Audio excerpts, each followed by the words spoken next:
So now we'll talk about the first phase of compiler. We'll talk about every phases in detail. And first phase is lexical analyzer, and which is also known as scanner. You can see which will divide the given program into meaningful strings. Okay, so basically, in what are the types of token? Identify the types of token. Keyword can be operator, constant, spatial type of token like this. Okay, now what are the function of lexical analyzer? Actually, basically it performs 2-3 main functions, which are as, first of all, whatever the means, first of all, the dividing the given program into token, that is one. Okay, next is eliminating comment lines like this. You have this is an example. If this is the line, so it will not count as a token. We'll skip this line. Okay, eliminate space, white space, character, taskbar, new line. You can understand this function as in practical also. You can implement this also.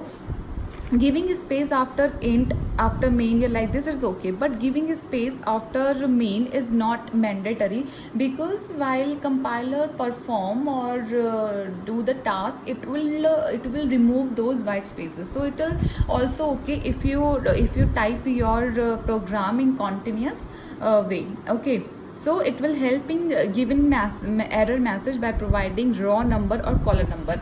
If you know, you will understand this thing. It is the only phase of the compiler which will scan one by one. Basically translator and compiler का जो difference पड़ते हैं, तो translator is that scan the programme one by one, and compiler आपका पूरे programme को scan करता है. But in the first phase, that is lexical phase, जब भी आपकी जो एरर्स कभी कभार आती है कि अनडिक्लेयर वेरिएबल है या मतलब कुछ आप इस तरह के जो आपके आते हैं, because in this phase only जो भी एरर्स होती हैं इस तरह की, वो ये स्कैन कर देता है. ठीक है, so will take some example like for example this one. Okay, so this is one example, void main. How we can tokens हम कैसे डिफाइन कर सकते हैं. इसमें आप एक दो चीज़ें और भी देखोगे. You will better you keep that in mind. For void is 1, main is 1, this is 1, this is 4 is 1. So totally in this line we have 4 tokens. Okay, next is this one. This open braces also count. अगर हम line wise बात करें तो this is 1, in this 4, then 5, then int is 1 6, I is 1 7, this equals to is 1 8, 2 is 9. Okay, then again int है, so that will be 10, I 11, J 12, 13, 14, 15, and this is also count as individually token. Now this is 17, this is 18. Now this is very interesting thing. If anything inside this will count as a single token, will not count as like 18, 19, 20, 30, 40 like this. Okay, so it is count as complete. Whatever in this will count that as total 19, then 20, 21, 22, 23, 24, 25, 26, 27, then this 28, 29, and last में आपका that is last one more will be there, 29, and maybe close one, this is 30. So total we have 30 tokens. Okay, so in this way your lexical analyzer will perform. Now we'll talk some basic things. Okay, while we come to the next phase of the compiler, that is when we talk about the parser. Okay, so जब हम parser की बात करते हैं, so parser we know what is parser. मतलब the process of dividing the string from given grammar is known as derivation, which is called also as parsing. तो जब हम parsing की बात करते हैं, so in that they are having concepts. Okay, like ambiguity आपका, okay, whether a grammar is ambiguous or not, आपका elimination of recursion क्या होता है. Okay, elimination of factoring, left factoring, कौन सी सही है कौन सी नहीं, these types of thing. ठीक है, so these actually what is the thing ना, जब हम पार्सर की बात करते हैं, will introduce grammar. And again I will tell you the thing, अगर if you don't have concept of grammar in your mind, तो better you just once revise the means computer TOC, because that is required much. Otherwise you will be little bit puzzled, okay, if you forget those. Because just understand one thing, कि whatever the tokens are generated, then syntax grammar, every programming language has some set of production rules of set of production, which can be 100 or more than that. With the help of those set of productions, it will match the given string. जो भी आपका lexical जो tokens आपके generate, उनको match करता है कि whether it is okay, whether वो जो आपका string है और जो आपके rules हैं syntax analyzer में, जो rules हैं जो वो with the help of parse tree बनाता है, वो मैच कर रहे हैं, तो will pass the that program, that string, that input. Otherwise हम उसको कंपाइलर क्या बोलता है, एरर बोलता है. ओके, सो वो जो आपके सेट ऑफ रूल्स हैं, दैट इज उनका एक ग्रामर होता है. थोड़ा सा बेसिक मैं आपको बता दूं, जैसे हम इंग्लिश पढ़ते हैं, इंग्लिश एक लैंग्वेज है. एवरी लैंग्वेज क्या है, उसके कुछ रूल्स हैं. हम पास्ट प्रेजेंट फ्यूचर की बात करते हैं, तो पास्ट प्रेजेंट फ्यूचर को जब हम स्पीकिंग में लाते हैं, तो सबसे पहले आपके क्या होते हैं, सिम्बल्स आते हैं. ठीक है, सिम्बल्स अगर हम कंपाइलर की बात करें तो आर नथिंग बट आपकी जो ये इमेजेस हो गए, ठीक है, like these things we can say simple alphabet आते हैं. ठीक है, देन पूरा स्ट्रिंग आता है. तो इंग्लिश में भी ये होता है, पहले वो आपके अल्फ़ाबेट्स होते हैं, फिर हम उनसे वर्ड्स बनाना सीखते हैं, देन हम उनसे सेंटेंस बनाना सीखते हैं, दीज थिंग्स. ओके, सो वो भी क्या है, उसके भी कुछ set of rules and regulations है. और अगर जब हम कुछ चीज़ बोलते हैं तो हम उन set of rules and regulation से मैच करते हैं. तो इसी तरह से ही हर एक प्रोग्रामिंग लैंग्वेज के कुछ set of rules of productions होते हैं जिससे हमें मैच करना होता है. अगर हम कंपाइलर की बात करें तो दे आर रिटन बेसिकली. जब हम आइडेंटिफायर की बात करते हैं तो आइडेंटिफायर क्या जनरेट होता है, उसी आप CFG कंटेक्स्ट फ्री ग्रामर में होता है आपका बेसिकली. जो आपके कंपाइलर होता है 90% आपका compiler CFG context free grammar को फॉलो करता है. ओके, तो उसी के बिहाफ पे पैटर्न को फॉलो करते हुए आइडेंटिफायर जनरेट होता है, उनको मैच किया जाता है रूल से. तो this is the entire process. Okay, so if you have any doubt तो just revise it once. Okay, or otherwise you will face little bit difficulty in all these things. Okay, so see, there is one productions are given that E goes to E plus C, can be star E and ID. Okay, so if I want to generate this using the parse tree, how I'll generate? I can use E plus E, then after that again any of the production I can use E plus E, again I'm using, and then I'm using ID. Fine, again that can be इधर ये क्या right associative है, it can be left associative also, isn't it. So but अब ये क्या है कि आपका एक स्ट्रिंग, आपको एक प्रोडक्शंस दिए हुए हैं, उस प्रोडक्शन से आपके दो पार्स ट्री जनरेट हो रहे हैं, तो दिस इज कॉल्ड एम्बिग्यूटी. अगर आप इनका रूल अगर मैं इसको कुछ वैल्यू दे दूँ, फॉर एग्जाम्पल मैं इसको दे दूँ 2 + 3 + 4. ओके, या अगर मैं इसके जगह अगर हम एक और देखते हैं यहाँ पर, अगर बेसिकली इसकी बात करें ऊपर वाले की, तो विच वन इज ट्रू, तो which one will be true, because addition है तो मे बी इसका आंसर सही आएगा. अगर यहाँ पे कोई और ऑपरेटर हम यूज़ करेंगे which I tell you in the next example, तो may be the result will be change, result will be definitely will be change. Okay, बोर्ड मास का रूल हम लोगों ने बहुत पहले पढ़ रखा है, इफ़ यू नो. तो अगर यहाँ पे 2 + 3 + 4 है तो पहले ये आया, ठीक है, देन 3 + 4 देन 2 ऐड, तो इट्स जस्ट इससे. तो लेकिन अगर हम एसोसिएटिविटी की बात करें कि हम पहले किसको ऐड करेंगे, तो S प्लस हमारा लेफ्ट एसोसिएटिव होता है, तो हम पहले 2 + 3 को ऐड करेंगे, बाद में इसको ऐड करेंगे. Okay, so will understand one more example which will clear our doubt more better way. For example this is ID + ID. अब we have to generate this string. Okay, I will construct this E + C, E + star like this, and one trees like is this also. अब यहाँ पे आप इसको map कर सकते हो. Means अगर मैं यहाँ पे वैल्यू दूँ 2 + 3 * 4, तो सबसे पहले अगर मैं बोर्ड मास को भी फॉलो करूँ तो पहले मल्टीप्लिकेशन आएगा, मतलब इसका करेक्ट आंसर क्या होना चाहिए, शुड बी 2 + 3 * 4, तो 3 × 4 = 12 plus 2 it should be 14. But अगर हम if we follow this E, then this one and this. तो ऑब्वियसली पहले हम इसको सॉल्व करेंगे, फिर हम इसके साथ ऐड करेंगे। बट अगर हम इसको फॉलो करते हैं तो सबसे पहले हम क्या करेंगे, 2 + 3 करेंगे, that will be 2 + 3 is 5।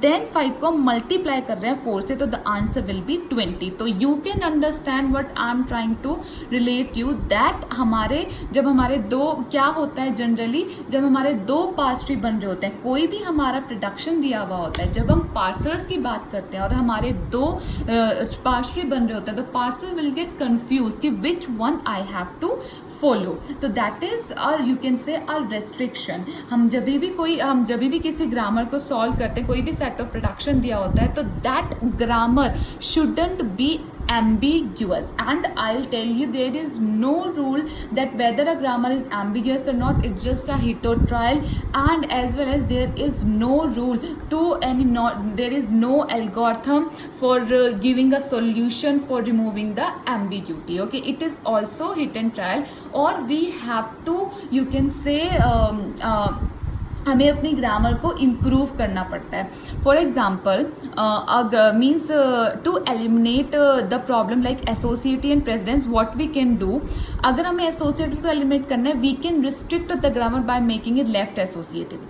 Okay, हम क्या कर सकते हैं, हम ग्रामर को लेफ्ट एसोसिएटिव बता दें। लेफ्ट एसोसिएटिव मतलब क्या कि वी नो दैट आपका जो प्लस होता है वो लेफ्ट एसोसिएटिव होता है, तो we can improve our grammar in that way that it will be left associative as it is left recursive, because we define the grammar left recursive. अब the next is precedence की बात करते हैं। अब हम इसको कैसे इम्प्रूव कर सकते हैं, विल नो वन थिंग कि जो भी आपका, जब हमें प्रोडक्शन सेट ऑफ प्रोडक्शन दिया होता है, which ever the symbol at the जो हमारा बॉटम पे होता है उसकी प्रायोरिटी हाई होती है, यानी उसको, बिकॉज वो बॉटम पे आएगा, बॉटम पे आएगा, तो हम पहले उसको सॉल्व करते हैं। तो व्हाट वी कैन डू, हम क्या कर सकते हैं, बाय लास्ट लेवल पे हम उस सिंबल को रख सकते हैं जिसकी हाईएस्ट प्रेसिडेंस हो। Okay, so in this way we can eliminate the ambiguity.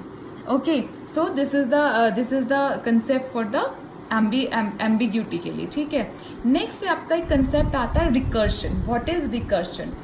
Recursion as name suggest कि रिकर्शन मीन्स क्या है कि कॉलिंग इटसेल्फ। एक हमारा कोई भी फंक्शन है, कुछ भी रिकर्सिवली कॉल कर रहा है, तो इससे क्या होता है, कभी कभार जब हम टॉप डाउन की बात करते हैं, हम जब पार्सर की बात करते हैं, there are 2 types of parser.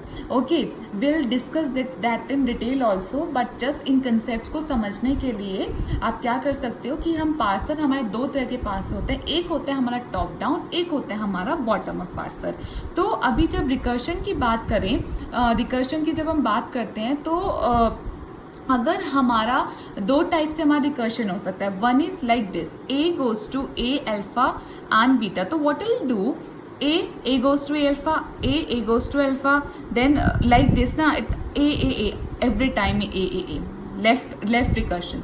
अगर हम राइट की बात करें तो A alpha A means if you, अगर हम इसको कोड बनाए तो राइट रिकर्शन क्या कर रहा है, A फंक्शन कॉल किया, कुछ अल्फा वर्क किया, then again A like this, तो it will not create a problem.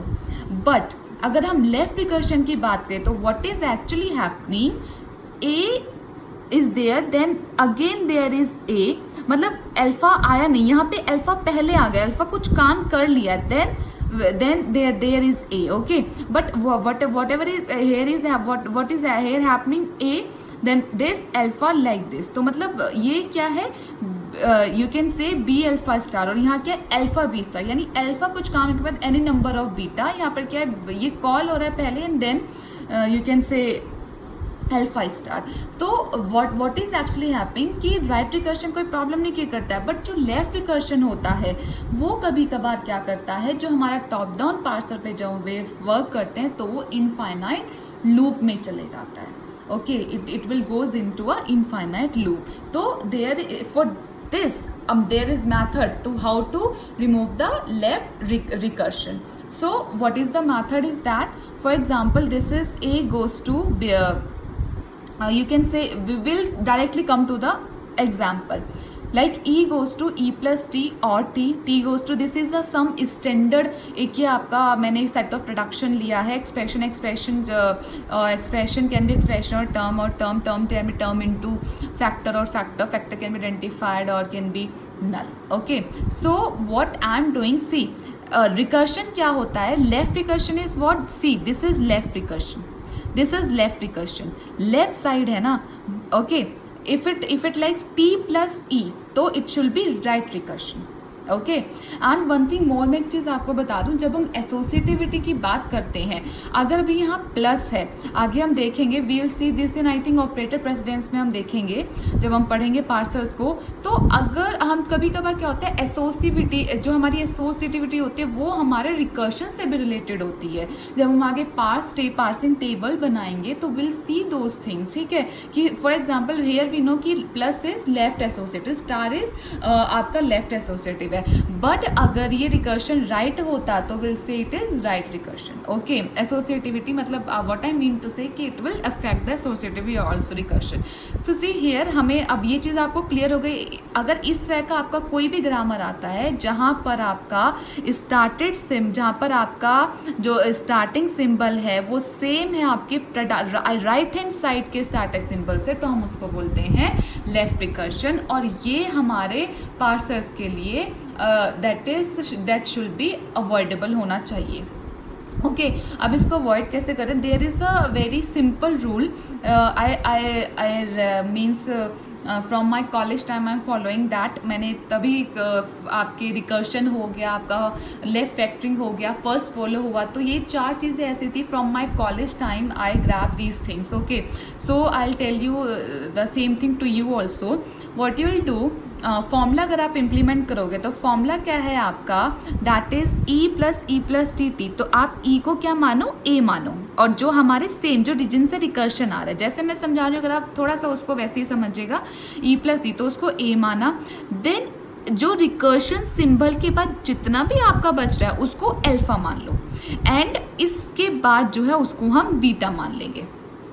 Okay, I repeat again, आपका जो रिकर्शन सिंबल है जो उनको ए मान लो, उसके बाद जो भी है, इवन अगर आपके पास ई के बाद कॉमा भी है ना, तो वो भी हमारा क्या जाएगा, अल्फा में चला जाएगा, एंड इसके बाद जो जा रहा है वो beta. Now how to solve, now E goes to जो beta E dash, see this one, these are the rules. Okay, आपको वैल्यूज रखनी आ गई, इस पूरे इसमें प्रोडक्शन में वैल्यूज आपको पता चली. अब इसको फॉलो कीजिए बस. ए क्या है यहाँ पर आपका, ई है, ई गोज टू बीटा क्या है यहाँ पर, दिस इज बीटा, वो क्या है आपका, टी है. A dash, that means A क्या है, ई, तो that means E dash. Now this E dash will what will say alpha. Okay, alpha, and remember this thing, हमेशा अल्फा पहले, कभी भी ई डैश पहले नहीं रखना, then again it will be a recursion. तो alpha, E dash and your null. This null is also very important. Okay, so hope you'll understand this recursion. एक और हम करते हैं, जैसे ये वाला भी अगर हम देखें, दिस टी वाला देखें तो सेम चीज़ हम वही करेंगे इसमें.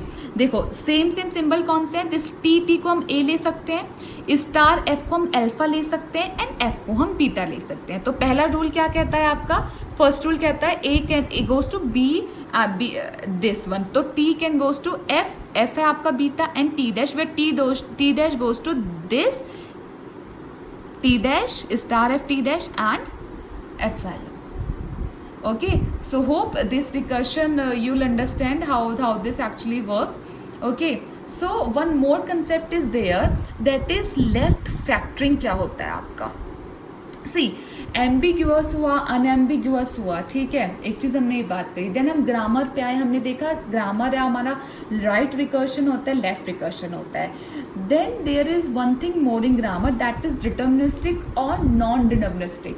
होप सो आप लोगों ने ये कंसेप्ट टीओसी में, actually I am not giving detail about this concept, because ये कंसेप्ट हम theory of computation in your second fourth semester में हम लोग अच्छे से पढ़ के आ चुके हैं. पूरा सब्जेक्ट सब्जेक्ट है जिसमें हम सारी आपकी मशीन पीडीए के बारे में, फाइनाइट ऑटोमेटा के बारे में, okay, PDA that is CFG आपका जो ग्रामर को हैंडल करता है, ट्यूनिंग मशीन दैट इज आपका जो टाइप 0 ग्रामर को हैंडल करता है, देन टाइप 1 है जिसको LDA lower bounded LBA handle करता है, देन आपका पीडीए, देन आपका फाइनाइट ऑटोमेटा, ठीक है।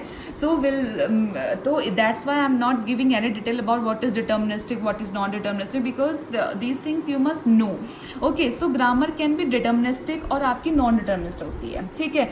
सो अभी जैसे for example this one, if anywhere, because ये मैं आपको ना रूल्स बता रही हूँ, दीज आर एम्बिग्यूटी हुआ, रिकर्शन हुआ आपका, या आपका ये हुआ दैट इज लेफ्ट या राइट फैक्टरिंग हुए, ये वो चीज़ें हैं जब हम एक्चुअली पार्सर्स पर वर्क करते हैं। पार्सर पर जब वर्क करते हैं तब हमारे पास आते हैं सेट ऑफ प्रोडक्शंस आती हैं। वो प्रोडक्शंस में अगर कहीं भी ये हमें तीनों में से कोई भी चीज़ें मिलती हैं तो हमारा पार्स ट्री जनरेट नहीं होगा, हमें ये चीज़ें एलिमिनेट करनी पड़ेंगी, ओके। एंड ये वो चीज़ें अगर हम आगे किसी भी पार्सर में वर्क करते हैं और हमारे किसी भी सेट ऑफ प्रोडक्शंस जो हमें ग्रामर रूल दे रखा है, अगर हमारे कुछ भी आती है तो will eliminate first these and then will do the other thing. So that's why बिना किसी मैंने पार्सर के कंसेप्ट किया उसके बिना मैं आपको, because these are some logics which you need to understand for better understanding the compiler as well as examination point of view से बहुत इंपॉर्टेंट है, ओके। सो हमारा क्या होता है नॉन डिटर्मिनिस्टिक। अब नॉन डिटर्मिनिस्टिक क्या है हमारा, for example this is an example of a non deterministic grammar का, that is A can be alpha beta 1, alpha beta 2, alpha beta 3। अगर मैंने प्रैक्टिकली अगर मैं इनको जनरेट करूँ एक स्ट्रिंग तो व्हाट विल बी, ए आ गया मेरा, अब मुझे अल्फा बीटा मतलब व्हाट आई एम सेइंग कि मुझे अल्फा बीटा 3 जनरेट करना है, ठीक है। सो अल्फा बीटा 3, अब इसके बाद मैं बोल रही हूँ मुझे अब अल्फा बीटा 2 चाहिए, I can't, what can I do is मैं बैक ट्रैकिंग कर सकती हूँ, इज द ओनली सोल्यूशन। अगर मैं बीटा 2 दे रही हूँ, मैं बोलूँ मुझे बीटा 1 चाहिए, अगेन मुझे ए के पास दोबारा जाना पड़ेगा, I don't have any option. So if you see these type of production rules, okay, so this is called as your left factoring. See left वाला जो आपका फैक्टर है वो रिपीट हो रहा है, यानी ये जो आपके फैक्टर हैं वो रिपीट हो रहे हैं। तो what we can do is, हम इसको कैसे रिजॉल्व करते हैं, the set of rules is like what will do, A can be alpha and A dash. अब ए डैश क्या डिफाइन करेगा, जितने भी अब नॉन मैचिंग जो जैसे बीटा 1, बीटा 2, बीटा 3 इनको डिफाइन करेगा। सो अभी हम क्या कर सकते हैं, अगर हम अब स्ट्रिंग बनाए तो एक बेसिकली कर क्या रहा है, A goes to what will do alpha a dash and अब a dash can be अब whatever I need beta 1 beta 2 beta 3 I can have, that means back postpone कर रहा है decision को, actually what it actually doing, it will postpone the decision making। तो this is you can say deterministic। अब ये इसको क्या बना दिया, इसने deterministic grammar बना दिया है, ओके। तो we'll take an example like ये वाला हम लेते हैं, see s goes to I e t s dash goes to a, okay। And we'll take some more example. Yes, this is a very nice example and little इसमें आप बहुत अच्छे से इसको समझ ही पाओगे। क्या है, s goes to a b c, देखो देख के ही पता चल रहा है इसमें रिकर्शन नहीं है क्योंकि s और ये सेम नहीं है, बट फैक्टरिंग है। अब फैक्टरिंग भी कैसे हो रही है, a then a b then A B C. अब हम कैसे, अगर आपको कंसेप्ट समझ आया ना ए डैश क्या वैल्यू ऑक्यूपाई कर रहा है देन कोई प्रॉब्लम नहीं है, बट अगर आप इसको थोड़ा सा ट्रबल कर रहे हो समझने में, थोड़ा सा क्रैमिंग करने की कोशिश करो, then it will be a problem. So just try to understand, okay. जहाँ मैं अपना पेन अपना मूव कर रही हूँ, जस्ट ट्राई टू अंडरस्टैंड। तो फर्स्टली एस क्या बोल रहा है, एस बोल रहा है कि देखो जो नॉन आपकी मैचिंग उनको आप कहीं भी लिख सकते हो, इट डजेंट मैटर, आप इसको लास्ट में लिख सकते हो, पहले भी, it doesn't affect your production. So first of all जो हमारे अनमैच्ड हमने ई एफ लिख लिए। नाउ अब देखो क्या मैच कर रहा है, ए है, ए तीनों स्ट्रिंग में है, ओके, हमने लिखा ए S dash, clear. Now S dash क्या बोल रहा है, पहली स्ट्रिंग में देखो, पहली स्ट्रिंग में सिर्फ नल बचा तो मैंने नल लिखा। अब दूसरी में देखो, दूसरी में क्या बचा, सिर्फ बी, बी के बाद अब क्या हो रहा है एस डबल डैश। क्यों हो रहा है एस डबल डैश? क्योंकि ये बी वाला यहाँ भी है और यहाँ भी है एंड देन सी आ रहा है। Okay, so what will do अब now S double dash, it will what will do,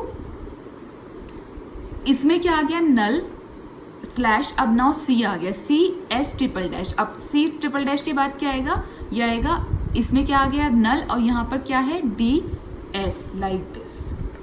so basically this is very अच्छा है, लॉजिकेबल है, थोड़ा सा आपको माइंड लगाना पड़ेगा एक्चुअली क्या हो रहा है। एक और एग्जांपल समझते हैं। For example this S goes to A S S. अब इसमें देखो पहले आप 1 by 1 भी ले सकते हो, या आप जैसे ए एस है तो आप ए एस भी ले सकते हो। You can also do like this कि A S S dash where S refine, यहाँ पर एस बी एस और यहाँ पर A S P. Okay, but no see one thing, पहले सब में इस यहाँ पर एस नहीं है तो सब में क्या कॉमन है, पहले ए, तो हमें ए को लेना पड़ेगा।